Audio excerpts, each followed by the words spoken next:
மாண்புமிகு தமிழ்நாடு முதலமைச்சர் திராவிட நாயகன் அவர்களின் இந்த நல்லாட்சியில் சமீபத்தில் நடந்த அந்த உலக முதலீட்டாளர் மாநாடு அது எவ்வளவு பெரிய வெற்றிகரமாக நடந்தது என்பது எல்லோருக்கும் தெரியும். அது நடந்த பிறகு கிட்டத்தட்ட 6,64,000 கோடி முதலீடுகள் தமிழ்நாட்டுக்கு வந்தன. அதற்கு பிறகு முதலமைச்சர் அவர்கள் இது டாவோஸ் போகணும்னு சொல்லி சொன்னாங்க. அங்கே நாங்கள் அமிச்சாங்க. அப்போது வேர்ல்டு எக்கனாமிக் ஃபாரமில் போயிட்டு நம்ம தமிழ்நாடோட ஒரு பெவிலியனையும் அங்கே திறந்தவங்களுக்கு நல்லா தெரியும்.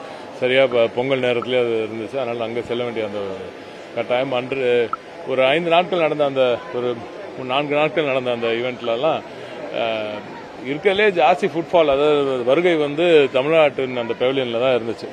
அந்த பெவிலியனில் நீங்கள் வந்தவங்க எல்லாருமே தமிழகம் இவ்வளவு புதுமையான அற்புதமான விஷயங்கள் எல்லாம் செய்து வருகிறது. உலகத்தரம் வாய்ந்த முதலீடுகள் அங்கே வருவதற்கு காரணம் மாண்பு முதலமைச்சர் அவர்களின் அந்த திராவிட மாடல் கவர்னன்ஸ் என்று அவர்கள் எல்லோரும் மிக அற்புதமாக புரிந்து வைத்திருந்தார்கள். அதன் அடுத்த கட்ட ஒரு நகர்வாக அங்கிருந்து வந்த நிறைய புதுசா புரிந்தவங்களும் போடணும் அப்படின்னு நிறைய பேர் கேட்டுட்டு இருக்காங்க. அதெல்லாம் படிப்படியா சொல்றோம். ஆனா இந்த முன்னேற்ற மாநாடு பிறகு நடந்த அடுத்த ஒரு பெரிய நிகழ்வு இன்று நடந்த ஒரு MOU வேற. கார்னிங் கிளாஸ், அதாவது கொரில்லா கிளாஸ் சொல்லப்படும், நம்ம போன்ல எல்லாம் இருக்கிற அந்த கண்ணாடி இருக்கு இல்லையா, நம்ம டாப் கிளாஸ், அந்த கிளாஸ் வந்து ஸ்ட்ராங்கஸ்ட் கிளாஸ் சொல்லுவாங்க. அந்த கொரில்லா கிளாஸ் மேனுஃபேக்சரிங் இப்போது தமிழகத்துக்கு வந்திருக்கிறது. இது ஒரு பெரிய மூவாகத்தான் நாங்களும் பார்க்கிறோம். அது எலக்ட்ரானிக்ஸ் மார்க்கெட்டில் இருக்கிறவங்க எல்லாருமே அதை பெரிய மூவா பார்க்குறாங்க. இப்போ குறிப்பாக இங்கே இந்த சோர்ஸ் இந்தியாவோட இன்று அந்த 13வது எடிஷன் இந்த நடக்கிற இந்த ஒரு கண்காட்சியில் கூட இந்த நடக்கிற கான்ஃபரன்ஸ் கூட நிறைய பேர் அதான் பேசிட்டு இருக்காங்க. அப்போ தொடர்ந்து இந்த மாதிரி காம்பனன்ட் மேனுஃபேக்சரிங், இந்த உதிரி பாகங்கள் எல்லாம் இங்கே தமிழகத்தில் மேனுஃபேக்சர் பண்ணும்போது, இங்கே செய்யப்படும் பொழுது மிகப்பெரிய நிறுவனங்கள் இன்னும் இங்கே தமிழகத்துக்கு வருவதற்கான வாய்ப்பு மிக பிரகாசமாக இருக்கிறது என்றுதான் இவர்களும் தெரிவித்துக் கொண்டிருக்கிறார்கள். எனவே இப்படி முதலீடுகள் வந்து கொண்டிருக்கும் பொழுது அடுத்த கட்டமாக தொடர்ந்து ஏற்கனவே நம்ம குளோபல் இண்டஸ்ட்ரீஸ் மீட்ல முதலீட்டாளர் மாநாட்டில் சொன்னது மாதிரி மாண்பு முதலமைச்சர் அவர்கள் யுஎஸ்க்கு வரணும்னு எல்லாரும் கூப்பிடுறாங்க. பிளஸ் அதே மாதிரி ஆஸ்திரேலியாவிலிருந்து ஒரு பெரிய நீண்ட நாட்களாக அவர்கள் அழைத்துக் கொண்டிருக்கிறார்கள். பிரான்ஸ் இங்க இருக்கிற சிஜி வந்து 3 முறை என்னையே வந்து அவங்க ஓரளவுக்கு கொஞ்சம் கோச்சிக்கிட்டாங்க. வேற நீங்க என்ன வரமாட்டீங்க, முதலமைச்சர் கூட்டிட்டு வர மாட்டீங்கன்னு. ஏன்னா முதலமைச்சர் உங்களுக்கு நல்லா தெரியும், ஒவ்வொரு நாளும் அவர் மக்களோட மக்களாக இங்கே பயணித்துக் கொண்டு இருப்பவர். அவரால் வந்து அவ்வளவு நாடுகளுக்கும் செல்ல முடியாது. அதனால ஒரு சில நாடுகளுக்கு எண்ணெய் அனுப்புகிறார், ஒரு சில நாடுகள் முடிந்த அளவுக்கு அவர் வருகிறார். இப்பொழுது 27ஆம் தேதி ஸ்பெயின் வருகிறார். ஸ்பெயின்ல ஒரு சில முக்கியமான MOUஸ்க்கு வாய்ப்புகள் இருக்கு.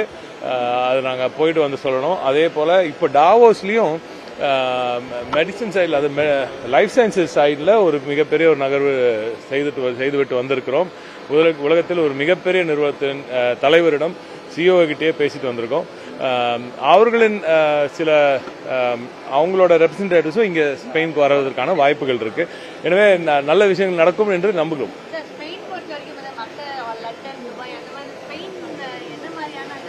ஏற்கனவே நிறைய இங்க ஸ்பெயின்ல இருந்து கிட்டத்தட்ட அங்க வந்து பெல்பாவ், அதாவது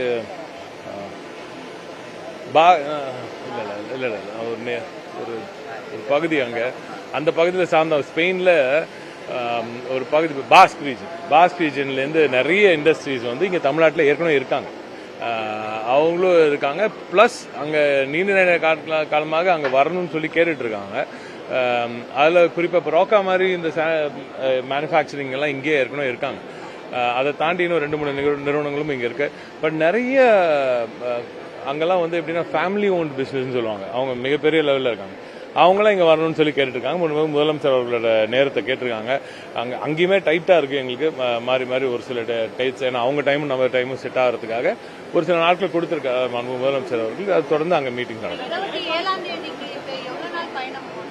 28ஆம் தேதிக்கு மேல தான் கிளம்பும். 28ஆம் தேதி 28 அதிகாலை கிளம்புற மாதிரி இருக்கும்னு நினைக்கிறேன்.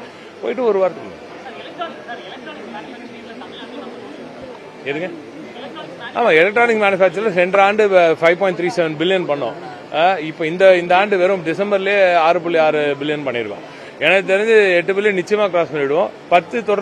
10 கிட்ட போறதுக்கே வாய்ப்புகள் நல்லா இருக்குன்னு சொல்றாங்க நிபுணர்கள். பட் 8 போனா பெரிய விஷயம். இன்னும் வந்து அடுத்த ஆண்டு இதுல என்ன முக்கியமான விஷயம்னா, இது அடுத்த ஆண்டு இது அப்படியே ரெட்டிப்பாகிறதுக்கான வாய்ப்புகளும் இருக்கு. புதுசா நிறைய முதலீடுகளும் வருது. ஆனால் நிச்சயமாக மிகப்பெரிய வளர்ச்சி தமிழகத்துக்கு காத்திருக்கு.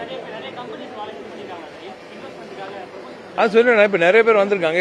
6.64 lakh crores இல்லை, அப்போ 631 புரிந்துணர்வு ஒப்பந்தங்கள் இல்லை.